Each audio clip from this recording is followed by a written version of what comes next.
இந்திய அரசியலில் ஒரே நாளில் இரு முக்கிய நிகழ்வுகள் நிகழ்ந்திருக்கிறது. ஒன்று, தமிழக ஆளுநர் மாற்றம் செய்யப்பட்டிருக்கிறார்.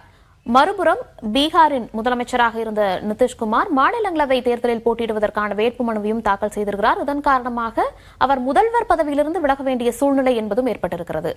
இந்த இரண்டு நிகழ்வுகளையும் முன்வைத்து இன்றைய டிஜிட்டல் டிகோட் நிகழ்ச்சியின் தலைப்பும் கட்டமைக்கப்பட்டிருக்கிறது. நிதிஷ் விலகல், ஆளுநர்கள் மாற்றம், பாஜகவின் கணக்கு என்ன என்ற தலைப்பில் பேசவிருக்கிறோம். விருந்தினர்களாக பத்திரிகையாளர் திரு பிரியன் அவர்கள். வணக்கம் சார். நம்முடன் இணைப்பில் பத்திரிகையாளர் திரு அரவிந்த் குணசேகரன் அவர்கள். வணக்கம் சார். பிரியன் சார், முதல்ல உங்ககிட்ட இருந்தே நம்ம போகலாம். இரு சம்பவங்கள் ஒரே நாள்ல நிகழ்ந்திருக்கு. இத ரெண்டையுமே சமத்தட்டுல வச்சு பாஜகவினுடைய அரசியல் கணக்கு அப்படிங்கிற கோணத்துல பார்க்கணுமா, இல்ல எதர்ச்சியா நடந்த ஒரு சம்பவம் அப்படின்னு கடந்து போகணுமா? இல்ல, ஒண்ணு சவுத்தில் நடந்தது, ஒண்ணு நாட்டில் நடந்தது. ஸோ ரெண்டுத்துக்கும் வித்தியாசம் இருக்குது. இது கவர்னர்கள் மட்டத்தில் நடக்கிற ஒரு விஷயம், அது அட்மினிஸ்ட்ரேஷன் சீஃப் மினிஸ்டர் அந்த லெவலில் நடக்கிற ஒரு விஷயம். ஸோ இது ரெண்டுத்துக்குமே வித்தியாசம் இருக்குன்னு நம்ம பார்க்குறோம். ஆனால் இது ரெண்டுத்துக்கும் பின்னாடி இருக்கிற ஒரு விஷயம் என்னென்னா, இதில் பாஜகவோட ஒரு பொலிட்டிக்கல் இன்ட்ரெஸ்ட் அதில் இருக்குது. உதாரணமாக ஆர்.என். ரவி தமிழ்நாட்டில் இருக்கார். தமிழ்நாடு கவர்மெண்ட்டுக்கு பலவிதமான பிரச்சனைகளை கொடுத்துருந்தாரு. மசோதா பாஸ் பண்ணாத, கவர்னர் அட்ரஸை படிக்காமல் வெளிநடப்பு பண்ணுறது போன்ற விஷயங்கள், பல சிக்கல்கள் அவங்க சந்தித்தாங்க. அதனால் அவர் பண்ணுற பிரச்சனைகள் எல்லாம் மக்கள்கிட்ட எடுத்துன்னு போயிட்டு சொல்லி என்ன சொன்னாங்க, கவர்னர் ரவியை கண்டினியூ பண்ணணும், பண்ணினா எங்களுக்கு மக்கள்கிட்ட ஆதரவு கிடைக்கும், அவர் பண்ணுற விஷயங்கள்லாம் சொன்னால் மக்கள்கிட்ட ஆதரவு கிடைக்கும், அவர் ட்ரான்ஸ்ஃபரே பண்ணாதீங்க, இங்கேயே வச்சுருங்க, அந்த அளவுக்கு சொன்னாங்க. ஆக்சுவலாக அவரையும் ட்ரான்ஸ்ஃபர் பண்ணாதீங்க, அப்படியே வச்சுருங்க அப்படின்ற மாதிரி, நீங்கள் அடிக்கடி மோடியெலாம் அடிக்கடி தமிழ்நாட்டுக்கு வரணும், வந்தால் எங்களுக்கு வின் பண்ணுறது ஈஸி அப்படின்னு ஒரு விஷயத்தையும் சொன்னாங்க. அப்படி அவங்க சொன்னால் கூட அவங்களுக்கு கவர்னர் ஒரு ஹர்டலாக இருந்தார், ஒரு தடையாக இருந்தார் பல விஷயங்கள்ன்றது தெரிஞ்ச விஷயம். இப்போது இந்த சமயத்தில் இந்த டேர்ம் முடியுது, அவருக்கு ஸ்டாலினோட டேர்ம் முடியுது, அது அடுத்த டேர்ம் வராரா இல்லையான்னு தேர்தல் தான் சொல்லும். அவர் வர முடியும்னு அவர் நம்புறார். பட் இந்த சமயத்தில் அங்கே வெஸ்ட் பெங்கால் எலெக்ஷன்ஸ் ரொம்ப முக்கியம். யாருக்கு? இவங்களுக்கு பிஜேபிக்கு வெஸ்ட் பெங்கால் இந்த வாட்டி 3 தடவை மம்தா, 4வது தடவை மம்தா வருவாங்களா இல்லையானது ஒரு கேள்விக்குறி. இந்த எஸ்ஐஆருக்குலாம் அப்புறம் பலவிதமான பிரச்சனைகள் அங்கே போயிட்டுருக்கு. எலெக்ஷன் சமயத்தில் உங்களுக்கு கம்ப்ளீட் அட்மினிஸ்ட்ரேஷன் எலெக்ஷன் கமிஷன்கிட்ட வந்துடும். எலெக்ஷன் கமிஷன்னா இன் அதர் வேர்ட்ஸ், இப்போ இன்றைக்கி எலெக்ஷன் கமிஷன் எப்படி இருக்குன்னு நமக்கு தெரியும். அப்போது இன் அதர் வேர்ட்ஸ் பார்த்தீங்கன்னா, அங்கே இருக்கிற கவர்னருக்கு ஒரு முக்கியமான பொசிஷன் இருக்குது. இப்போ இருக்கிற கவர்னர், இப்போ ரிசைன் பண்ண கவர்னர் அந்த குமாரபோசன், அவர்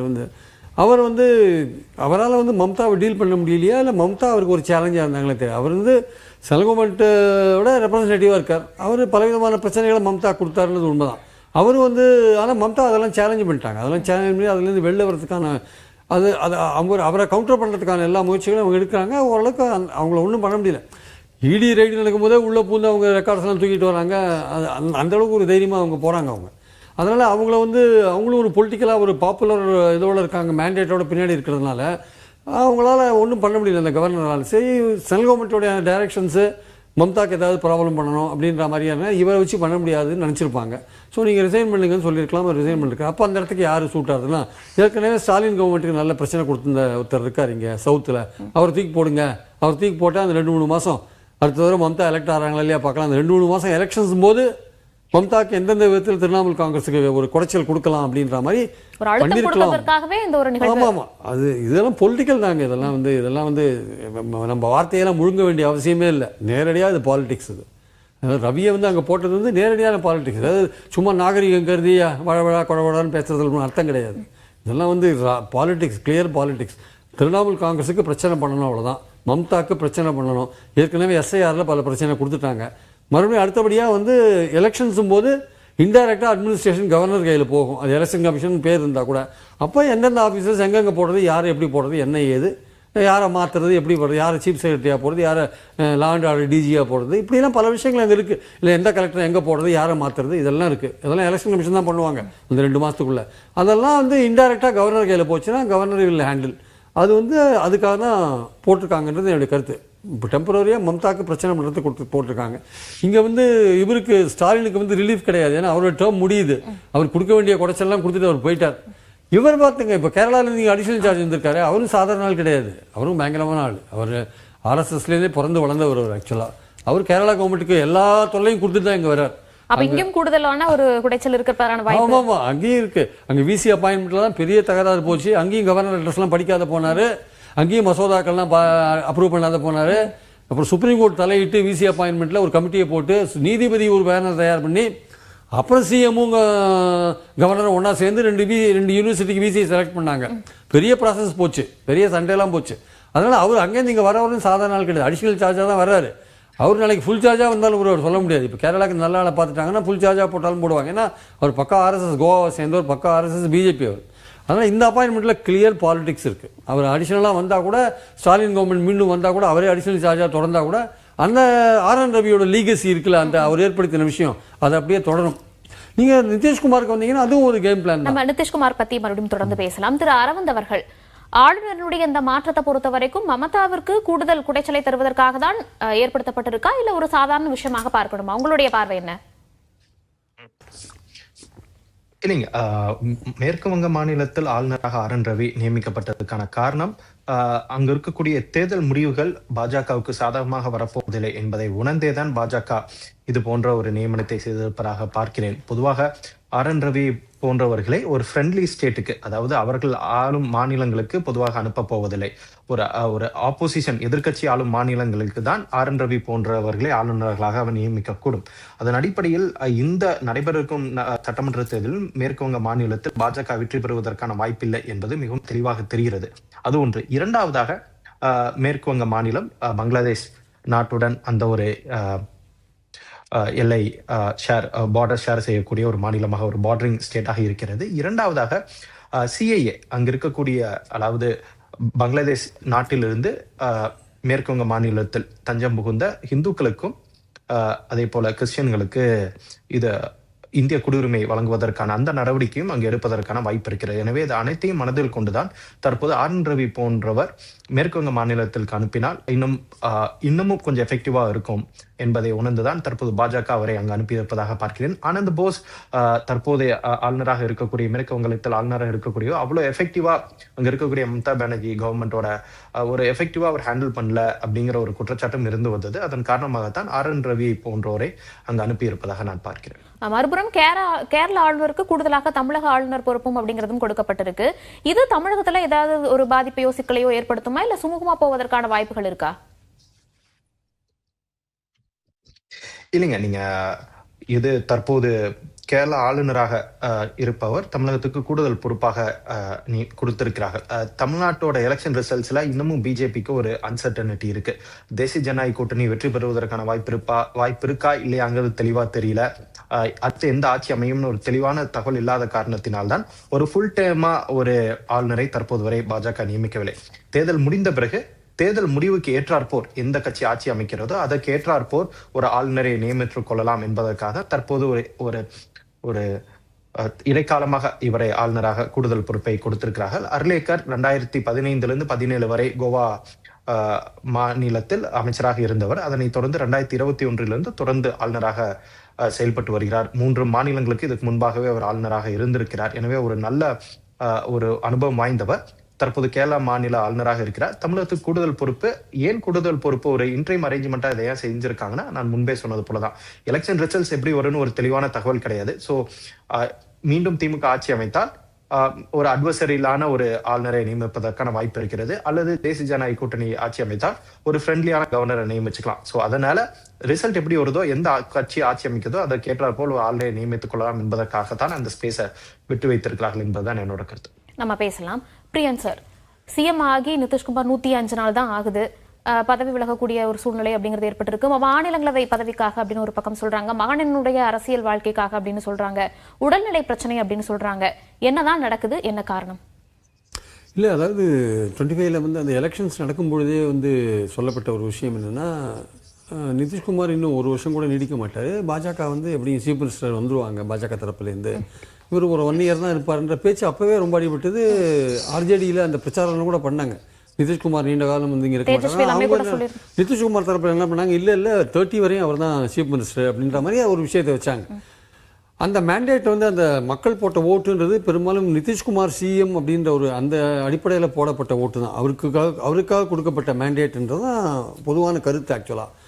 ஆனால் வந்து பாஜக 89 இடங்கள்லையும் ஜேடியு 85 இடங்கள்லையும் தான் வின் பண்ணாங்க. ஆனால் வந்து அந்த கூட்டணி வந்து 202 இடங்களில் வின் பண்ணிச்சு. ஸோ அது மற்ற அவங்களாம் எதிர்கட்சிகள் 40 இடங்களில் தான் வின் பண்ணாங்க. ஸோ பெரிய ஒரு மேண்டேட்டு அது நிதிஷ்குமாரோட லீடர்ஷிப்பு கிடைச்ச ஒரு மேண்டேட்னு சொன்னாங்க. பட் ஆனால் வந்து பொதுவான பேச்சு, அப்போ பேசின பேச்சு நான் சொன்னேன். இப்போ அது வந்து இவ்வளவு சீக்கிரம் வந்து நிதிஷ்குமாரை வந்து அவரே வித்ரா பண்ணிப்பார் தானே, வித்ரா பண்ணிட்டு போயிடுவார், ராஜ்யசபாவுக்கு போகிறார். அவர் என்ன சொல்கிறாரு, நான் ராஜ்யசபாலே இருந்ததில்லை, லோக்சபா மெம்பராக இருந்திருக்கேன், ராஜ்யசபாலே இருந்ததில்லை, என்னுடைய ஆசை ராஜ்யசபாவில் இருக்கணும்னு நினைய சொல்கிறார். அவருடைய ஆசை ராஜ்யசபாவாக இருக்கலாம். பட் அவர் சொன்ன ப்ராமிஸ் என்ன, நான் வந்து சீஃப் மினிஸ்டராக இருப்பேன், 5 வருஷம் இங்கே இருப்பேன்னு சொன்ன ப்ராமிஸ் என்ன? அப்போ நீங்கள் 5 வருஷம் சீஃப் மினிஸ்டராக இருப்பேங்கன்னு சொல்லி தானே உங்களுக்கு ஓட்டு போட்டாங்க. நீங்கள் அதாவது அந்த ப்ராமிஸை மீறி நீங்கள் போகிறதுக்கான காரணம் என்ன ஆக்சுவலாக? அப்போது உங்களுக்கு ஏதோ ஒரு ப்ரெஷர் வந்திருக்கு. 2-3 விதமான சொல்கிறாங்க ஆக்சுவலாக. அவர் கட்சிக்குள்ளேயே வந்து நீங்கள் வந்து டெல்லிக்கு வந்து இப்போ வந்துருங்க, டெல்லியில் வந்து சென்ட்ரல் மினிஸ்டர் ஆகிடுங்க, அங்கே வந்து லோக்கலில் வேற ஒரு லீடரை உருவாக்கலாம்னா பிஜேபியிலேருந்து ஒரு ப்ரெஷர் கொடுக்கப்பட்டது. நாங்கள் வந்து எங்களோட சீஃப் மினிஸ்டர் நியமிக்கணும், நீங்கள் அதனால் சென்டருக்கு வந்துருங்க, ராஜ்யசபாவுக்கு வந்துருங்க, உங்களுக்கு நாங்கள் மத்திய அமைச்சர் பதவி தரோம் அப்படின்ற மாதிரி வந்தது. அவர் வந்து ஈல்டு ஆகிட்டாருன்னு தான் தெரியுது ஆக்சுவலாக வந்து. ஏன்னா வந்து அவரை பொறுத்த மட்டும் வந்து அவரோட கேரியரில் வந்து அவர் சோஷியலிஸ்டாக வாழ்க்கையை ஆரம்பித்தவர். கிட்டத்தட்ட ஒரு 20 வருஷமாக சிஎம்மாக இருக்கார். கிட்டத்தட்ட அவருடைய பார்வையில் என்னென்னு பார்த்தீங்கன்னா, அவர் ஆர்ஜேடியோட கூட்டணி வச்சும் சிஎம்மாக இருந்திருக்காரு, பிஜேபியோட கூட்டணி வச்சும் சிஎம்மாக இருந்திருக்காரு. ஆனால் ஒவ்வொரு தடவையும் அவருக்கு அதிர்ஷ்டம் எப்படி அடிக்கும்னா, அவரை வந்து ஒரு சீஃப் மினிஸ்டர் கேண்டிடேட்டாக வச்சு ஆர்ஜேடி அதிகமான இடங்களில் இருந்தால் கூட சப்போர்ட் பண்ணுற மாதிரியும், பிஜேபி அதிகமான இடங்களில் இருந்தால் அவர் சப்போர்ட் பண்ணுற மாதிரி இருக்கும். அப்போ பிஜேபியோடு இருக்கும்போது என்ன பண்ணுவார், பிஜேபி விட்டு வரணும்னா ஆர்ஜேடி கொஞ்சம் நம்பர்ஸ் வச்சுருப்பாங்க, அவங்களோட சேர்ந்து இவர் சிஎம் ஆகி அவங்க உதவியோடு ஆட்சியை நடத்துவார். அப்புறம் ஆர்ஜேடி விட்டு வரணும்னா பிஜேபி நிறையா நம்பர்ஸ் வச்சுருப்பாங்க, அவங்க கூட சேர்ந்து இவர் சிஎம் ஆகி போயிடுப்பார். ஆனால் இந்த வாட்டி இனிமேல் அப்படி பண்ண முடியாத லெவலில் இருக்கார். ஏன்னா இந்த வாட்டி இவர் வந்து அந்த ஆர்ஜேடியோடு சேர்ந்து ஆட்சி அமைக்கிறதுக்கான வாய்ப்புகள்லாம் ரொம்ப ரொம்ப குறைவு. இவங்க தனியாகவே ஆட்சி அமைக்கிற வாய்ப்புகள் கூட இவங்க உருவாக்கிடுவாங்க, பிஜேபி உருவாக்கிடுவாங்க, ஜேடியூவில் வந்து ஒரு பிளவை உண்டாக்கிடுவாங்க. அந்த மாதிரியான ஒரு கேம் வந்து இந்த வாட்டி விளையாட முடியாது அப்படின்ற மாதிரியான ஒரு விஷயத்த சொல்கிறாங்க. ஸோ அந்த கேம் விளையாட முடியாதுன்றனால இனிமேல் அந்த விளையாட்டு இவருக்கு பிஜேபியே பிடிக்காட்டி கூட அந்த விளையாட்டு விளையாட முடியாதுன்றதுனால சரி ஒரு ராஜ்யசபா போயிட்டு நம்ம இங்கேருந்து போயிடலாம். ஆனால் அவரே தான் வந்து பையனை வந்து நாமினேட் பண்ண போகிறாரு சொல்கிறாங்க. அவரே வந்து என்ன சொல்கிறாரு, குடும்ப ஆட்சி இந்த விஷயங்கள்லாம் அவரே எதிர்த்துக்கார் நிறையா. அதெல்லாம் வந்து எதிர்த்துட்டு அவர் சோஷியலிஸ்டாக இருந்திருக்காரு, ஜெயபிரகாஷ் நாராயணோட சிக்ஷனாக இருந்திருக்காரு. அதனால் வந்து குடும்ப ஆட்சி போன்றவர்களாம் எதிர்த்திருக்காரு. அவருடைய ஆட்சி காலத்தில் நிறையா விஷயங்கள், நல்ல விஷயங்கள் விமனுக்கு நடந்திருக்கு. ஸோ முஸ்லீம்கள்லாம் கூட பிஜேபியோடு இருந்தால் கூட முஸ்லீம்கள்லாம் அவருக்கு ஓட்டு போட்டாங்க, எல்லாமே கரெக்டு. ஓபிசி எக்ஸ்ட்ரீம்லி ஓபிசினா அவருக்கு ஃபுல்லாக சப்போர்ட் பண்ணாங்க. அந்த மாதிரி ஓட் பேங்க் பிஜேபி இருந்ததுனால உயர்ஜாதி ஓட்டுகளும் கிடைச்சதுனால ஒரு மேசிவ் விக்டரி அவங்களுக்கு சாத்தியமாச்சு. அப்போது ஒரு பீகாருடைய இந்த ஜேடியுடைய ஃபியூச்சரே வந்து இப்போ கேள்விக்குறியாக இருக்குது. நீங்கள் வந்து அவருக்கு உடம்பு சரியில்லை, அவருக்கு ஒரு மென்டலி இஸ் நாட் வெல் அப்படின்ற மாதிரியும் சொல்கிறாங்க. ஸோ அவரோட செயல்பாடுகளில் வந்து அது பிரதிபலிக்குது, மென்டலி இஸ் நாட் வெல் அப்படின்ற விஷயங்கள்லாம். ஸோ அவர் வந்து அவரோட ஃபேக் எண்டில் இருக்கார், பொலிட்டிக்கலாகவும் ஃபேக் எண்டில் இருக்கார், ஹெல்த் ரீசன்ஸ்லையும் பார்த்தீங்கன்னா கொஞ்சம் கஷ்டப்படுறாரு. So this is the high time that அவர் வெளியில் போக வேண்டிய அவசியம் இருக்குது. அவருக்கு ஒரு ஹானரபுளாக ஒரு மத்திய அமைச்சர் கொடுத்துடலாம் அப்படின்னு பிஜேபி இந்த இடத்துல கரெக்டாக அந்த மாதிரியான பிரச்சனை எல்லாம் நடக்கும்போது ஒரு நல்லது பண்ணணும் அப்படின்னு நினைச்சா அவருக்கு ஒரு ரெஸ்ட் கொடுக்கணும், இல்லைன்னா அடுத்த ஒரு லீடர் அந்த மாதிரியான விஷயங்களை பண்ணணும். அதை விட்டுட்டு ராஜ்யசபா ஒரு சீட் கொடுக்குறேன் அப்படிங்கிறது அது சரியாக இருக்கும். அங்கே சென்ட்ரல் மினிஸ்டராக கொண்டு போகலான்ற ஐடியாவில் போகிறாங்க. அதே சமயம் பார்த்தீங்கன்னா இங்கே வந்து யாருன்னு பார்த்தீங்கன்னா டெப்டி சீஃப் மினிஸ்டர் அவரோட சன்னை கொண்டு வரணும்னு நினைக்கிறாங்க. அது வந்து எவ்வளோ தூரம் அந்த சன் வந்து பீகாரில் ஜேடியு வந்து கொண்டு போவார், எடுத்துன்னு போவார்னு தெரியாது. ஸோ அப்புறம் நிதிஷ்குமாருக்கு அப்புறம் ஜேடியுடைய ஃபியூச்சரே கேள்விக்குறியாக இருக்குது. ஏன்னா அதில் வந்து இப்போது சஞ்சய் ஜா போன்றவர்கள்லாம் இருக்காங்க, அவங்க எவ்வளோ தூரம் ஒரு மாஸ் லீடராக இருப்பாங்கன்னு சொல்ல முடியாது.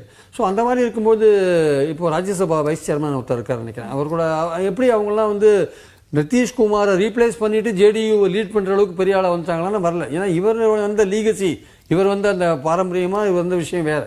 ஸோ இவர் ஜெயபிரகாஷ் நாராயணோட அந்த ரெவல்யூஷன், அந்த டோட்டல் ரெவல்யூஷன் மூவ்மெண்ட்லேருந்து இவர் வெளில வரார். அந்த லல்லு பிரசாத் இவர் ஒன்றா தான் வராங்க. லல்லு பிரசாத் அவர் போயிட்டார்.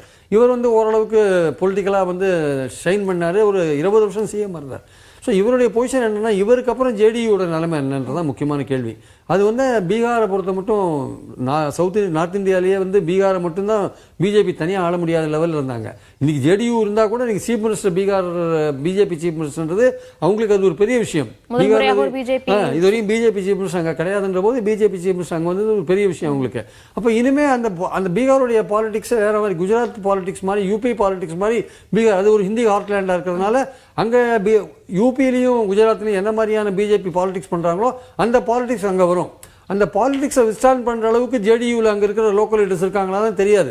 இப்போ கம்ப்ளீட்டாக ஒரு டோட்டல் சேஞ்ச் ஒரு வரத்துக்கான வாய்ப்புகள் இருக்குது. அட்மினிஸ்ட்ரேஷன்லேயும் ஆகட்டும், எல்லா விஷயங்கள்லையும் பார்த்தீங்கன்னா அஃபிஷியல்ஸ் முதற்கொண்டு எல்லாம் மாற்றிட்டு கம்ப்ளீட்டாக ஒரு குஜராத் அண்ட் யூபியில் என்ன நடக்குதோ, மத்திய பிரதேசில் என்ன நடக்குதோ கிட்டத்தட்ட அதே மாதிரியான ஒரு விஷயங்கள் அங்கே வரும்.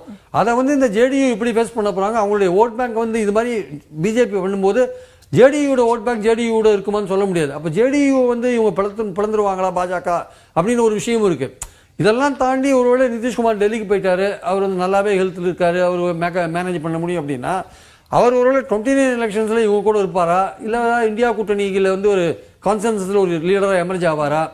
அதில் போய் அவர் நிதிஷை பொறுத்த மட்டும் இந்தியா கூட்டணியில் ஆரம்பத்தில் இருந்தார், அப்புறம் தான் பிஜேபிக்கு வந்தார். இப்போ அது ஆரம்பிக்கும் போது மும்பையில் இருந்தார்ல, அப்புறம் தான் இங்கே வந்தார். அதனால் அவர் அந்த பிளான் ஏதாவது அவர் வச்சிருக்காரா, அவருக்கு அந்த அளவுக்கு ஹெல்த் இருக்கா இல்லையான்னு தெரியாது. அந்த மாதிரி ஒரு ஃபியூச்சரில் 29 எலெக்ஷன்ஸில் நம்ம நேஷனல் லெவலில் எமர்ஜ் ஆனால் இந்தியா கூட்டணியில் போய் சேர்ந்து அதோட பிஎம் கேண்டிடேட்டாக நம்ம ப்ரொஜெக்ட் பண்ணிக்கலாம் அப்படின்ற மாதிரி ஐடியா அவருக்கு இருக்கான்னு தெரியாது. ஆனால் அவர் இப்போ வயதெல்லாம் ரொம்ப ஆனதுனால, அவர் கொஞ்சம் ஹெல்த் ரீசன்ஸாக இருக்கிறதுனால அந்த பாயிண்ட்டில் அவர் போகிறா தெரியாது. பட் ஆனால் ஒரு விஷயம் தெளிவாக இருக்குது, ஜேடியூடைய ஃபியூச்சர் வந்து ஒரு கேள்விக்குறியாக மாறி இருக்கு. நிதிஷ்குமாரோடைய ஃபியூச்சரும் ஒரு கேள்விக்குறியாக மாறி இருக்குது. அவர் வந்து ஃபேகண்டாக அந்த கேரியரில் இருக்கிறதுனால அவர் ரிட்டையர் ஆகி கூட போகலாம், சொல்ல முடியாது.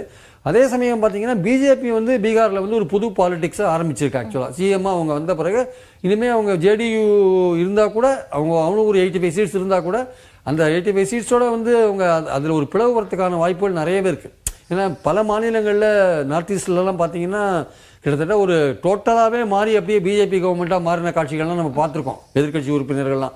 அந்த மாதிரியான ஒரு விஷயங்கள் கூட இங்கே நடக்கிறதுக்கான வாய்ப்புகள் 29க்குள்ளே இருக்கிறத பார்க்குறோம். ஸோ இவருடைய நிதிஷ்குமாருடைய ஃபோக்கஸ் அல்லது விஷன் என்னன்னு தெரியல. பட் அவருக்கு ஒரு அழுத்தம் வந்திருக்கு, பிஜேபியிலேருந்து அழுத்தம் வந்திருக்கு, ரிசைன் பண்ணுங்கன்ட்டு. அதனால் அவர் கிளம்பியிருக்காரு. ஹானரபுளாக வந்து அங்கே இருக்கார். அடுத்த கட்ட மூவெல்லாம் பார்க்கணும். ஏன்னா வந்து ஜேடியூட எதிர்காலம், அவருடைய எதிர்காலம் எல்லாமே அதில் கேள்விக்குறியாக இருக்குது.